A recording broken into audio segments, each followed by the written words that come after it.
Hello and welcome to this special edition of Newsmaker. I'm Latha Venkatesh. The news. In a bid to increase transparency in the market regulator SEBI has written a consultation paper wanting more disclosures from what it calls high-risk foreign portfolio investors. In this consultation paper, SEBI has proposed that FPIs with more than 50% stake in a single stock or group conglomerate will need to reveal all ownership details. These details have to be given within 6 months, or there is a chance of the FPI itself losing its registration. The move comes after SEBI told the Supreme Court appointed panel that it had, let me quote the SEBI again, drawn a blank or hit a wall in terms of identifying beneficial owners of some of the FPIs invested in the Adani group of stocks. This is with respect to the allegations made by the Hindenburg report. Now, we're discussing the SEBI consultation paper and whether it will be successful in getting all those granular details it wants, whether it will be successful in identifying whether some FPIs may be in cohorts with the promoters. Will it be able to succeed in all this?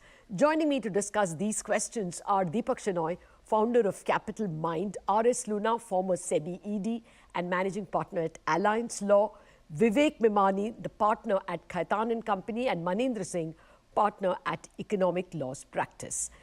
Gentlemen, thank you very much indeed for joining me. Let me start with you, Mr. Loona. Is SEBI in the right direction? This is where it ought to go if it is hitting a wall under PMLA and other rules to find the ultimate beneficiary owners. Well, identification of beneficial owners of FPI investment has always been a concern of SEBI. And in the existing regulations, there are provisions for making the disclosures in respect to the beneficial owners.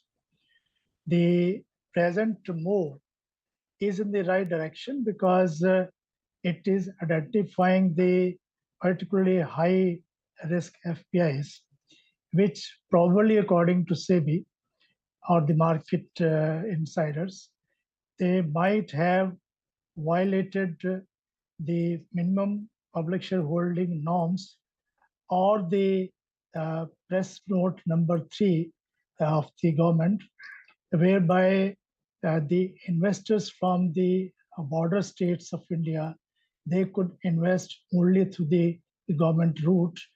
And there is apprehension that some of the investors in the FPIs which are investing here could be from that kind of countries. Yeah, no, broadly, I get your broad drift. So you say the effort is in the right direction, no questioning that. Deepak Shenoy, just let me get the market point of view.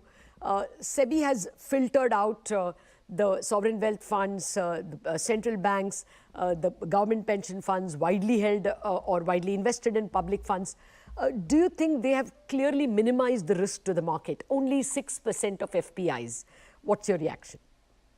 I think yes. I think Latha, the large, the fear was, would this apply to say an index fund that has India exposure or partial India exposure? They've eliminated all of those possibilities. They've even given time of 6 months after whenever this becomes a public thing, that the numbers can be tweaked and brought down or adjusted. But I think here there is this risk that the 6% also could result in a fall in certain companies, or because what they have to do is change their existing contracts with their customers, their investors, to allow SEBI to circumvent any privacy laws that allow them protection under their own home jurisdiction. So that is one thing that could be concerning to even a legitimate fund that by chance or for whatever reason holds these norms. Of course, I think I don't think it's going to be a huge impact, but only the market will tell us which companies are impacted. Okay. Well, the fact that the market didn't react violently yesterday or today to the announcement seems to give the impression that this is not a disruptive announcement at least. But is there a verdict that it is not an effective announcement, that really this can be circumvented? Is that what we should take from the very calm reaction of the market? Well, that question to you, Vivek. Can you really get to the final beneficial owner from the rules that SEBI has said? Or is it always possible that you put a dummy as the final beneficial owner, but have a private agreement with him or her or it? You think this is a wild goose chase? See, I think from a practical perspective, it is going to be seen how SEBI is going to implement this. So practically, it comes down to the implementation and whether it's a wild goose chase. From a market perspective, while we are saying it's 6% and going down the personal individuals, a lot also depends on the personal data and what investors are comfortable with. So the question comes, are we chasing investors from India? Because while you have a 50% threshold of a company, investments into a company, there's also a fact that if any FPI, which is in excess of 25,000 crores, that is also categorized as a high risk category, and there is certain you go down to the UBO, ultimate UBO. So practically, I mean, it's all going down from an implementation perspective. We have to see that, and when it comes to personal data, people are not comfortable sharing personal data. I mean, with the larger funds, some of them assuming they are not public funds, but to that extent, there is a risk which is there. And coming down to private arrangements, the question is that if somebody wants, practically under law, you cannot have private arrangements, but if somebody wants to violate, I mean, it will be a wild goose hunt for SEBI then. Okay, so there is a little bit of loophole over there. But 25,000 crore, I would assume that there are not so many FPIs in that category. SEBI has not given subcategories. They are saying everybody who come in for high risk amount to only 2.6 lakh crore. Of this, 25,000 crore must be a very small number, isn't it? See, that data is not mentioned in the, it's not mentioned in the paper. So some discussion around that, if SEBI had mentioned, maybe we could add objectively to it. All right, that would be perhaps the next question, if there is a SEBI press conference or any other way. But Manendra, see, Vivek is raising a doubt whether it could be disruptive, whether FPIs would be wary of giving their details. Hasn't SEBI made it a little above board? They're only looking for people who have, I mean, as they say in their observation, more than 50% of their AUM only in one group, and the position has remained static for a reasonable number of years, which gives the raise to the hunch that maybe the promoters and the funds are either the same people or in cohorts at least. They're persons acting in concert. Isn't the case built up reasonably well?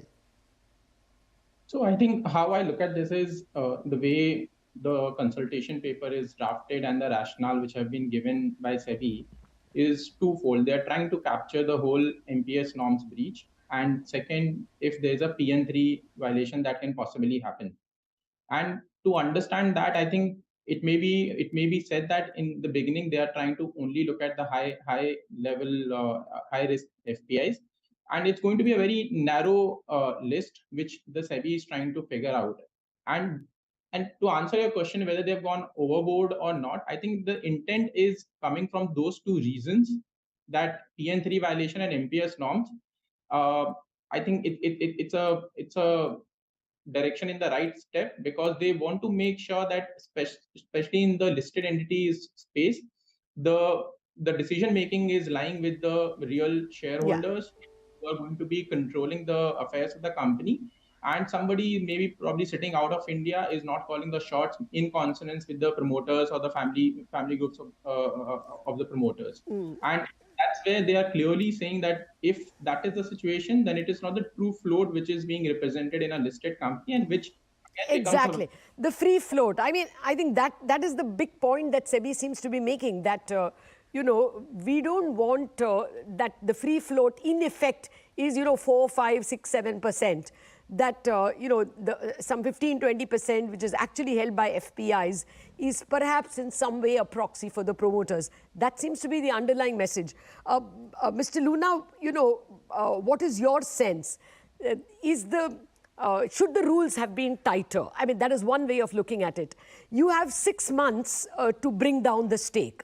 Now, if there is a fund which really wants to circumvent the rules, they can always create another new fund. New funds are given 6 months.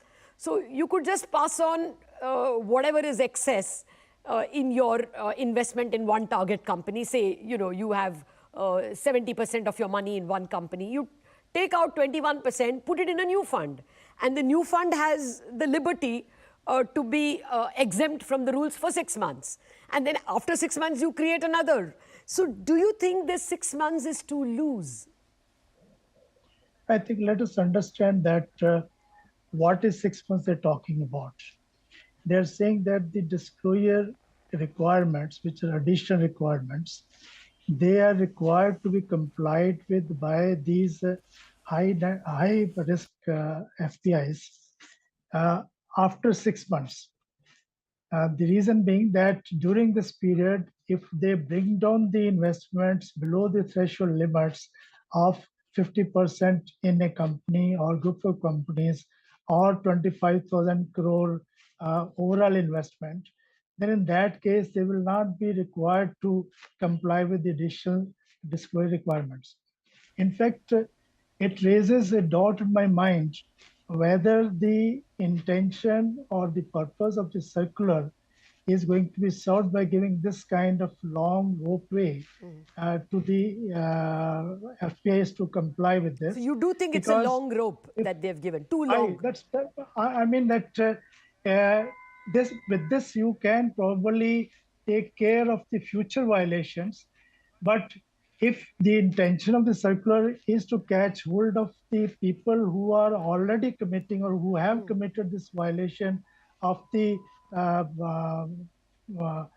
minimum shareholding public norm, shareholding requirement or press note number 3, then I think the period should be maximum 2 months or so, because otherwise within 6 months nobody will be available. Everybody will go scot-free. Yes, sir. And we should ensure that they are given.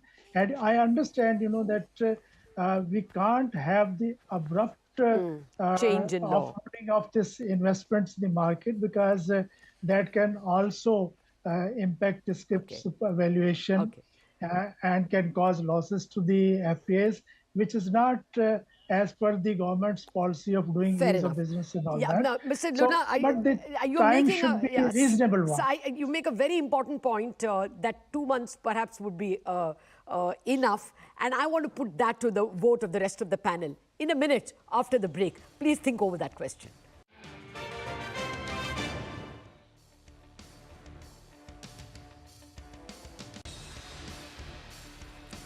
SEBI has put out a consultation paper asking that FPIs who are deeply invested in only one stock or group of stocks should give granular details as to who are their ultimate beneficial owners. We are discussing that paper with Deepak Shenoy, R.S. Loona, Vivek Mimani and Manendra Singh.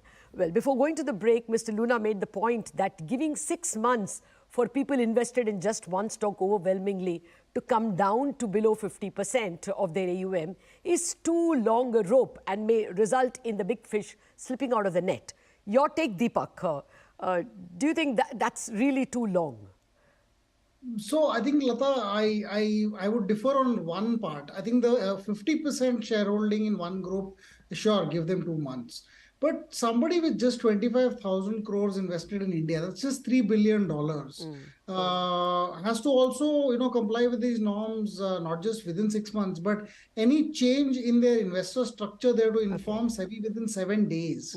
I think this is very onerous, because if you have a hedge fund or let's say a soft bank that is invested in some companies at an FPI level that eventually becomes a public company, or if they have some of these investments in a public company, they have to reveal all their investors, even if an investor sells their units in their fund and then somebody else buys it. Yeah. I think that's a little stretch. This Okay. and 25,000 crores should be an upwardly adjusting figure. Fair It's enough. too small.